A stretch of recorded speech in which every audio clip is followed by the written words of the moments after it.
bateaux que j'avais fait avec Marc Folly. Là, donc les paysages marins. Là, il y a du dessin pour les maisons, pour conserver les blancs surtout.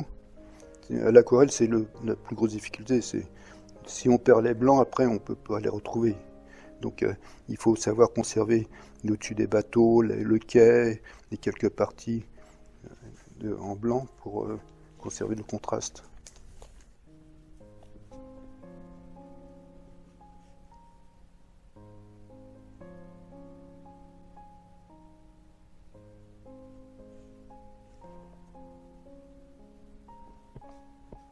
J'essaie de ne pas faire la même chose de part et d'autre.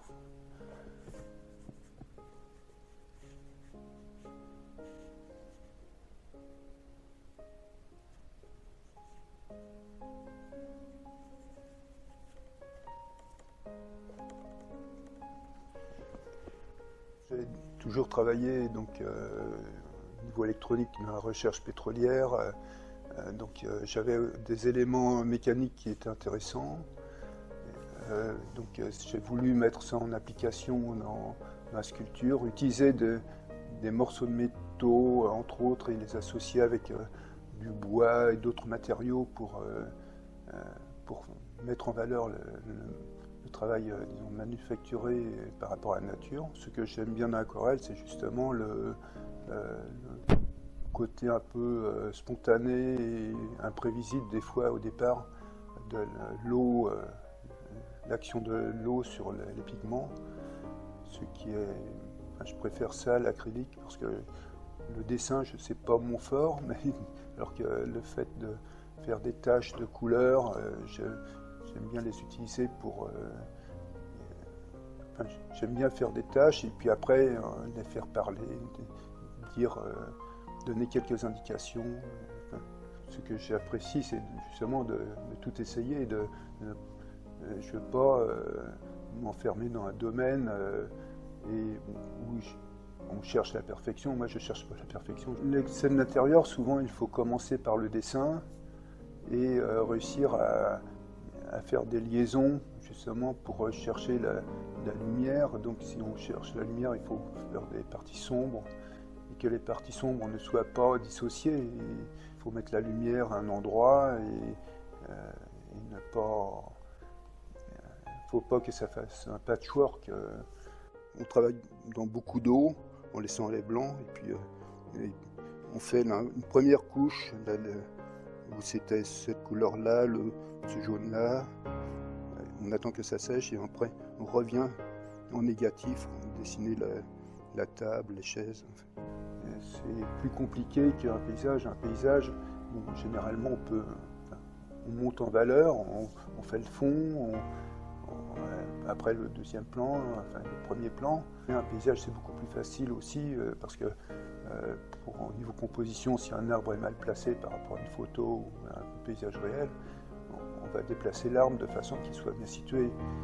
Là, j'avais juste dessiné la maison pour conserver les blancs, mais après, on travaille toujours en négatif, donc on peut déplacer la maison comme on veut, mais donc, pour la placer correctement dans le tableau. Les paysages, il n'y a pas besoin de faire de dessin ou juste pour mettre la ligne d'horizon éventuellement. À mettre l'accent, le maximum de contraste à un endroit du tableau pour aider la lecture du spectateur. Parce que souvent sur les tableaux, il y a des détails partout et on ne sait pas quoi lire. Et généralement, j'essaye toujours de mettre un contraste à un endroit. Et il faut que les angles soient respectés pour la perspective, mais ne pas chercher à que ce soit précis au degré près. Il faut surtout pas faire d'erreur dans la direction du trait, mais il faut que le dessin soit vivant. Et l'avantage de l'aquarelle, c'est d'utiliser... il y a beaucoup de techniques, il y a moins de dessins classiques comme l'acrylique ou l'huile, mais il y a énormément de techniques concernant le type de papier. Là, c'est du papier coton, c'est de l'arche, bon, c'est le plus tolérant parce qu'on on peut faire une première couche, on attend que ça sèche, on revient, ou plus ou moins, donc c'est le plus facile à contrôler. Le cellulose, lui, si on fait un fond et que l'on repasse après, même une fois sec, on va démonter un peu la couleur qui se trouve en dessous, et du coup on va enfin, il y a des effets complètement différents. Donc là je vais faire un paysage de montagne. Donc là je mets le ciel.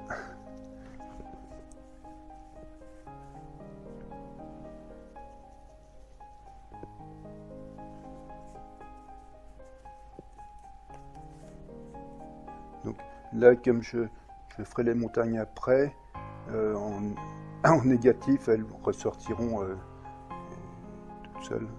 Donc là, je descends. Je cherche à ne pas avoir de traits. Généralement, je travaille toujours un peu penché. Donc, après, je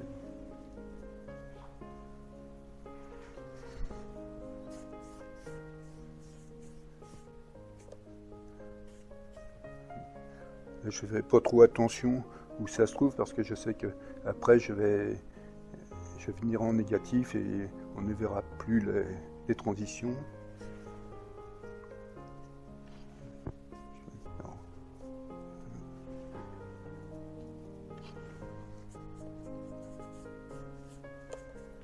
Donc ce qui paraît foncé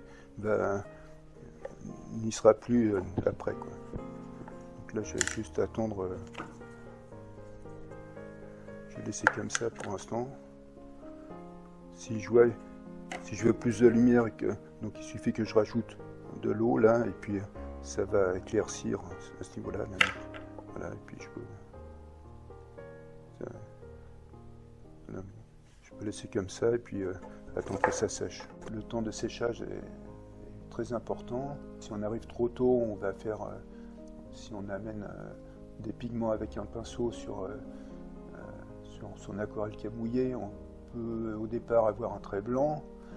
Après, ça va faire très diffus et au fur et à mesure du séchage, on va avoir un trait comme un crayon. Donc, le plus dur à l'aquarelle, c'est le temps de séchage. Il faut prendre le papier et regarder s'il reflète, à quel moment il est humide, pour savoir à quel moment il faut intervenir pour avoir l'effet désiré.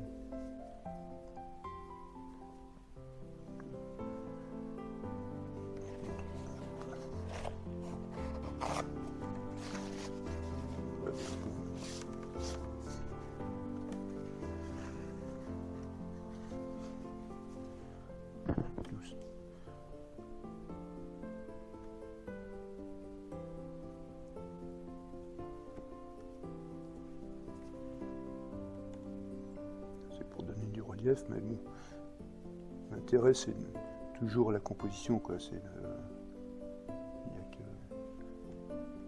que chercher des formes différentes en haut, à faire si je devais suivre, je pourrais suivre un type de montagne, il n'y aurait pas de problème, mais bon, là, c'est libre. Voilà. Donc là, c'est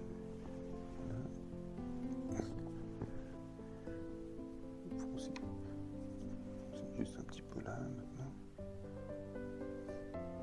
Les pigments, pour moi, l'aquarelle, c'est pas la priorité.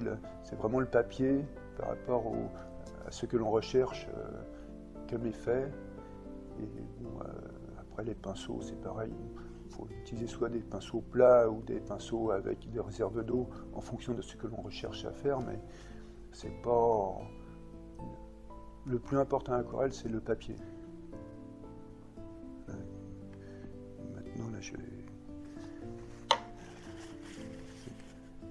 C'est pas grave.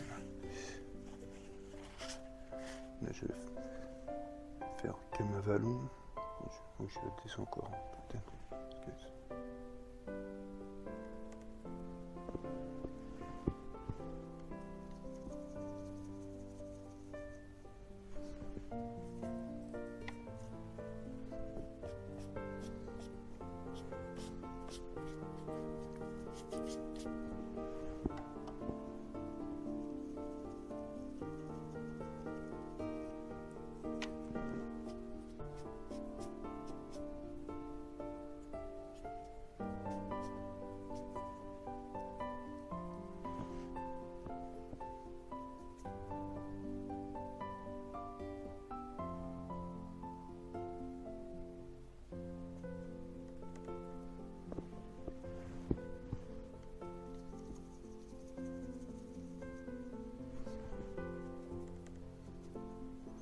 j'essaye de me faire d'un côté plus chaud que l'autre, généralement. C'est plus sympa de...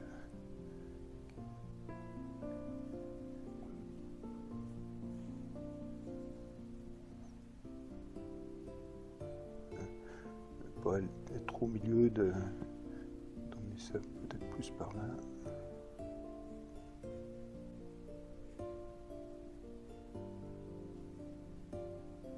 Je suis toujours dans la recherche. Je veux m'amuser